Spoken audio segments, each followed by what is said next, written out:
Dios es Dios sabio, no actúa de manera caprichosa, sino de manera soberana. Y vemos cómo Dios nos va mostrando en el Génesis, el libro de los orígenes, cómo nacieron, incluso cómo aparecieron las naciones, cómo se formaron los pueblos. Vemos un lazo entre el capítulo 9 y capítulo 10 de Génesis, donde el 9 nos habla, capítulo 9 nos habla de los tres hijos de Noé, Sem, Cam y Jafet, a quienes Dios envió, a quienes Dios dio un mandato en 9:1. Bendijo Dios a Noé y a sus hijos y les dijo: fructificad y multiplicaos y llenad la tierra. Y el capítulo 10 es el cumplimiento de ese mandato, cómo se llevó a cabo, cómo cada uno de aquellos hijos tuvieron hijos y fueron formándose pueblos, naciones de ellos. Y capítulo 10, versículo 1 dice: estas son las generaciones de los hijos de Noé, Sem, Cam y Jafet, a quienes nacieron hijos después del diluvio. Muchos creyentes, cuando abordan capítulo 10 de Génesis, al notar que un nombre seguía a otro y otro y otro, no le encuentran sentido, importancia, o no se entiende el por qué y se saltan tal vez este capítulo. Pero este capítulo nos habla de Dios obrando, de cómo hay un mismo origen de las razas, de las naciones, y cómo cada pueblo se fue formando, unos hijos de Sem, los otros de Cam y los otros de Jafet. Cómo fue llena la tierra y cómo Dios elige primero a Sem por su gracia soberana, luego elige entre los hijos de Sem, como después vemos que elige a Abraham. Y luego de Abraham, Isaac, y después de Isaac, en lugar de Esaú, a Jacob. Y así, de una u otra manera va eligiendo hasta que llega al que es la bendición de todas las naciones, al que siendo judío se dice de él que en él serán benditas todas las naciones de la tierra, en nuestro amado Señor Jesucristo.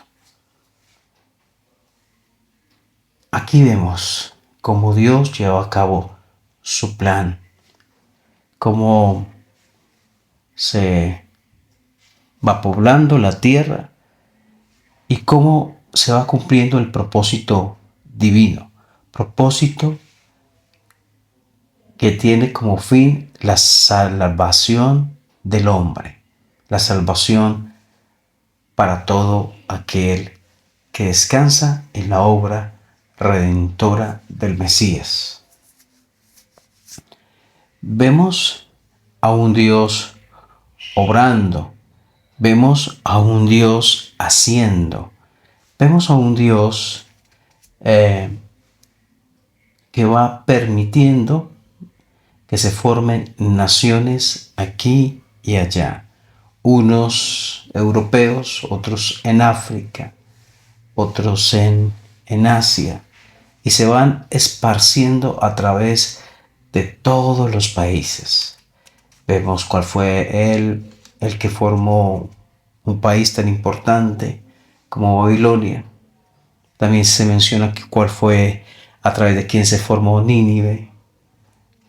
Y se formaron otras naciones, pueblo tras pueblo, pueblo tras pueblo, un año y otro, y el propósito de Dios no se termina, el propósito de Dios se hace, no importando la falta de fe, de sabiduría de los hombres, de entendimiento de lo que Dios está haciendo en medio de ellos. Dios sigue obrando y abriendo camino en medio de las naciones y de los pueblos para aquello que Él va a llevar a cabo, para aquello que Él va a hacer, para la salvación.